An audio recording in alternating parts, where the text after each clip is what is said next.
Whirlpool का refrigerator. तो आप इसे देख पा रहे होंगे।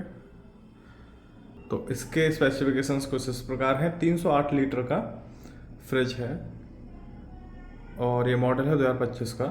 ठीक, कन्वर्टेबल है, 10 ईयर की वारंटी है, 6 सेंस इंटेलीफ्रेश प्रो। इसका मतलब है कि 2 मिनट से ज़्यादा अगर आपका ये डोर खुला रह जाएगा तो ये अलार्म बजा देगा।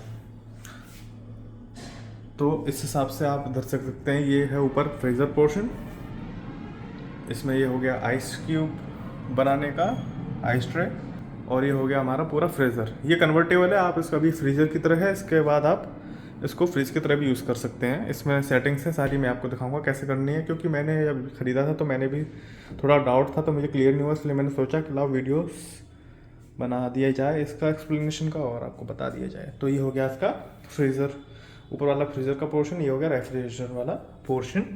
इसमें आप देख सकते हैं ये हो गया सबसे पहले चिल वाला एरिया, इसके ऊपर ये ट्रे और ये नीचे वेजिटेबल पोर्शन, बाकी इसकी हो गई साइड्स। इसके बाद आप इधर देख पाएंगे पैनल को। मेन चीज़ है इसे कन्वर्टेबल करने के लिए पैनल। तो सबसे पहले ये ऑल सीजन पे है। इसका मतलब है कि नॉर्मली जब आपका सिस्टम आएगा तो इस मोड पे आएगा, और हम इस मोड को ठंडी गर्मी सब में चला सकते हैं। इसका मतलब ये है कि बाहर का जो टेम्परेचर है उस हिसाब से अंदर का टेम्परेचर मेंटेन रख लेता है। तो सेंसर्स लगे होते हैं एक्चुअली, उसके अकॉर्डिंग कर लेता है। तो अभी गर्मी होगी तो बाहर का टेम्परेचर ज़्यादा गर्म होगा तो उस हिसाब से कूलिंग मेंटेन करेगा, और अभी ठंडी का मौसम चल रहा है जिस टाइम मैं वीडियो बना रहा हूँ तो उस हिसाब से मेंटेन कर लेगा अपना टेम्परेचर। ठीक है, इसके बाद आते हैं बाकी अदर मोड्स, इनको मैं बताऊँगा। सबसे पहले मैनुअल बता देता हूँ, जिसके लिए खास मैंने ये वीडियो बनाया, बाकी तो आपको ये सब मिल ही जाता है। तो ये सारे मोड्स हैं ऑटोमेटिक के, तो यहाँ से हम सेलेक्ट कर सकते हैं ऊपर नीचे करके। ठीक, अब मैनुअल के लिए होता है ये। तो मैनुअल के लिए आप इधर देख सकते हैं 2 लाइट जल रही हैं, सीजन का चल रहा है, यानी कि ऑटोमेटिक पे चल रहा है। अगर हम मैनुअल करना चाहेंगे तो लो मीडियम हाई को करेंगे तो एक बार प्रेस करने से हो जाता है। ठीक है, अगर जोन चेंज करना है, जोन हो गए 2 जोन हो गए, एक तो फ्रीजर कंपार्टमेंट FC, एक हो गया रेफ्रिजरेशन कंपार्टमेंट RC। तो जोन चेंज करने के लिए आपको 2 सेकंड तक दबाना पड़ेगा। तो अभी आप देख सकते हैं कि दोनों पे ऑल सीजन चल रहा है। अगर हम मैनुअल पे करेंगे तो 2 सेकंड दबा देते हैं। इसका मतलब क्या हुआ, ऊपर वाला लाइट जल रही है, यानी कि आप फ्रीज़र के लिए लो पे चलाना चाहते हैं, आप मीडियम पे चलाना चाहते हैं कि हाई पे चलाना चाहते हैं। तो अभी ठंडा का मौसम है तो लो पे चलाएंगे, अगर मैनुअल पे चलाना चाह रहे हैं तो हाई पे चलाएंगे। आपको जल्दी से कोई चीज़ ठंडी करनी है या फिर जमानी है तो हाई पे कर देंगे। ऊपर वाला मोड ये इसमें दिखा रहे हैं, यानी कि फ्रीजिंग मोड है, यानी कि फ्रीजर का मोड। अच्छा, अब एक बार प्रेस करेंगे तो मीडियम, एक बार प्रेस करेंगे तो हाई, फिर दोबारा प्रेस करेंगे तो लो, मीडियम, हाई। ये हो गया फ्रीजर वाले के लिए। अब हमें करना है कि इस वाले का, वही जहाँ पे ये सामान रखा है इसके लिए, रेफ्रिजरेशन वाले कंपार्टमेंट के लिए। तो 2 सेकंड के लिए दबाएंगे तो अभी आ गया नीचे वाले मोड के लिए आप चेंज करने के लिए। ऊपर वाला तो हो गया, लो पे चल रहा होगा। अब नीचे वाले को आप सेट करना चाहते हैं कि आप मीडियम पे करना चाहेंगे तो मीडियम पे छोड़ दीजिए, नहीं करना चाहे तो आगे करना चाहे हाई पे कर दीजिए। समर है तो, और विंटर है तो लो पे कर दीजिए। इस हिसाब से ये हो गया आपका मैनुअल। अब ये ऑटोमेटिक वाले मोड पे नहीं चल रहा, अब ये आपके मैनुअल पे चल रहा है। अब कोई भी कुछ भी होगा इसी मोड पे ही चलता रहेगा जब तक आप इसे चेंज नहीं करेंगे। तो इसमें 2 जोन है, फ्रीजर जोन ऊपर वाला, रेफ्रिजरेशन जोन नीचे वाला। तो अभी ये दिखा रहा है कि आपका इंडिकेशन लो पे है, यानी कि फ्रीजर लो पे चल रहा है। और वो वाला किस पे चल रहा है, हमने वो सेट कर लिया था। आप देख सकते हैं कि वो वाला किस पे चल रहा है। सॉरी, 2 सेकंड दबा देते हैं। वो वाला चल रहा है लो पे। ये हो गया मैनुअली। ठीक है, ऑटोमेटिक पे आप इस पर क्लिक कर देंगे तो ऑल सीजन पे दोनों अपने आप ये हो जाएगा। अब बात कर लेते हैं ग्रोसरी। अब ये आपने बाकी वीडियोस देखे होंगे, मैनुअल में सब लिख रहा है, आप उससे पढ़ सकते हो। ये मैंने फ्रिज लगाया, ये ऑटोमेटिकली बंद हो गया। लेकिन मैंने ऊपर वाला फ्रिज वाला जो है, अब मैं इसे ऐसे करता हूँ तो ये बीच में रुक जाता है। ठीक, अब मैं दोबारा पुश करता हूँ तो ये बंद हो जाता है। इसका रीज़न क्या है, इसका रीज़न ये है कि ये फ्रिज है, इसके पीछे 2 पहिए हैं, पीछे वाली साइड में, रियर वाली साइड में 2 सही पहिए हैं जो इसके इधर उधर मूव करने के लिए हेल्प करते हैं। आगे इसके आएंगे 2 पैर, जिसमें एक वो हो गया, एक हो गया ये।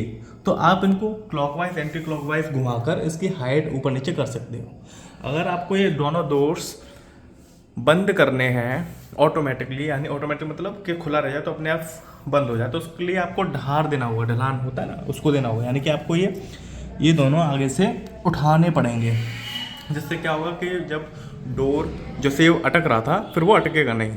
तो क्या होगा, ये वाली हाइट पे चला जाएगा, ऊंचा हो जाएगा। पीछे वाला तो वहीं पे पोजीशन फिक्स है फ्रिज की जो साइड है। तो अगर हम क्लॉकवाइज इसे घुमाएंगे, इसको अगर क्लॉकवाइज घुमाएंगे तो इसकी हाइट बढ़ेगी, अगर हम एंटी क्लॉकवाइज घुमाएंगे तो इसकी हाइट घटेगी आगे से। ऐसे इसके लिए है। तो अगर मैं इसको आगे से थोड़ा उठा के इसको मैं क्लॉकवाइज घुमाता हूँ तो आगे की इसकी हाइट बढ़ जाएगी, यानी कि इसका फ्लो आगे से लेके पीछे तक हो जाएगा, तो डोर अपने आप ये बंद हो जाएगा। अगर आपके फ्रिज में ऐसी कोई समस्या आ रही है तो आप इसके दोनों आगे वाले पैरों को सेट कर लीजिएगा, तो ऑटोमेटिकली डोर बंद होने लग जाएंगे। अभी मैंने इसमें नहीं किया है इसलिए ये अटक रहा था। खैर, अब बात आती है बहुत ही खतरनाक चीज़ की। खतरनाक देखने में लग रही है पर मैं दिखा देता हूँ। जैसे कि आप मेटेलिक वाले पोर्शन को देख रहे हैं, तो आप इधर देख पा रहे हैं कि टेस्टर में ये लाइट जल रही है, यानी कि इसमें करंट आ रहा है। इसी हिसाब से पीछे इसकी बॉडी जो है, एक सेकेंड, हाँ, इसकी जो पीछे बॉडी है इस पर भी मैं टच कर रहा हूँ तो इस पर भी ये लाइट जल रही है, देखिए। ठीक है, इस टाइम में नंगे पैर खड़ा हूँ और इधर भी मैं आपको टच करके दिखा दे रहा हूँ, तो इसकी लाइट यहाँ पर जल रही है, यानी कि इसमें करंट आ रहा है टेस्टर के अकॉर्डिंग। ठीक है, तो क्या एक्चुअली इसमें करंट आ रहा है, अगर मैं इसे छूँगा तो क्या इसमें मुझे झटका लगेगा कि नहीं लगेगा, आपको मैं इधर से दिखा देता हूँ, वरना आपको लगेगा कि मैं चप्पल पहन लिया बाद में। मैं टच करके दिखाऊंगा आपको अभी। तो आप इधर देख पा रहे हैं टेस्टर में इसमें लाइट जल रही है। ये ऐसा क्यों हो रहा है, देखिए। सबसे पहले तो मैं इसे टच करता हूँ, फिर आपको बताता हूँ कि मुझे झटका मार रहा है कि नहीं मार रहा। तो ये देखिए,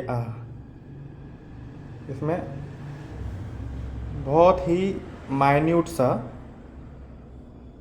या तो मारेगा नहीं या फिर मार भी रहा है तो बहुत ही ना के बराबर, कि उससे कोई असर ही नहीं पड़ रहा इसमें ये करंट सा। ठीक है, मतलब आपको झटका लगेगा तो आपको फील ही नहीं होगा, जैसे कि इसमें टेस्टर मैंने लगाया और ये इसमें मैंने यहाँ पर टच किया, तो बस इतना ही है। इसी हिसाब से मैं पीछे बॉडी टच करता हूँ तो देखिए मैं टच कर रखा है और मुझे झटका नहीं मार रहा। अगर मैं इसे टेस्टर से कनेक्ट करता हूँ यहीं पे तो इसमें लाइट चल रही है। ऐसा क्यों हो रहा है, बिल्कुल फ्रेश मॉडल है, और भी सारी सेटों में यही मैंने देखा, वीडियो यूट्यूब पे भी देखा, उसने ये दिखाया कि इसमें करंट आ रहा है। तो मुझे उत्सुकता हुई कि यार ऐसे क्यों हो रहा है, तो मैंने ये टेस्टर से देखा तो उसमें पता चला कि भाई लाइट जल रही है। तो मैंने से सोचा कि यार न्यूट्रल वाला कोई इश्यू तो नहीं। पता क्या होता है, क्या हम फेस हम लगाते हैं, न्यूट्रल कनेक्ट नहीं होता, या फिर न्यूट्रल पूरा कनेक्ट भी होता है। जब भी कभी कभी क्या होता है, न्यूट्रल में लाइट दिखती है, लेकिन जब हम उसको टच करते हैं तो हमें करंट नहीं मारता। तो वही वाला इश्यू मुझे यहाँ पे लग रहा है कि इसमें न्यूट्रल वाला कोई इश्यू होगा, मतलब सेट में इश्यू नहीं है। जैसे अर्थिंग का इसमें यहाँ पे तार दे रखा है, ये हरा वाला। अगर आपके घर में अर्थिंग की सप्लाई, यानी कि जो 3 फेज प्लग होता है, उसमें जो सबसे ऊपर वाला होता है पहला, बाकी तो नीचे के होते हैं, अगर वो आपका अर्थिंग में लग रहा है तो आपको ये लाइट भी नहीं दिखेगी जहाँ पे दिख रही है, वो नहीं है आपके घर में। जैसे मेरे घर पे नहीं है तो इसमें ये लाइट दिख रही है, और मैं इसे टच कर रहा हूँ तो इसमें झटका नहीं मार रहा है। खैर, आप मेरी तरह नाटक ना करिएगा, जैसे मैं इसे आपको ऐसे करके टच कर रहा हूँ, मैं तो हूँ पागल। ठीक है, आप ये समझ लीजिए। तो आप ऐसे टच ना करिएगा, आप फिर भी बेमतलब का टच क्यों करें ऐसे, अपने घर में अर्थिंग करवा लीजिए, वरना ऐसी कोई, मैंने बस बता दिया एक प्रिकॉशन के नाम पे कि हाँ भाई ये ऐसा है, और आपके इसका सोल्यूशन के लिए आप अपने घर में अर्थिंग करा सकते हैं, वरना ऐसा कोई मुझे झटका नहीं मार रहा है इससे। ठीक है, ओके। अगर आपको वीडियो अच्छा लगा हो तो सब्सक्राइब कीजिए, लाइक कीजिए, और ऐसे ही मेरे चैनल को सब्सक्राइब कर लीजिए, और भी ऐसे वीडियोस लाता रहता हूँ मैं।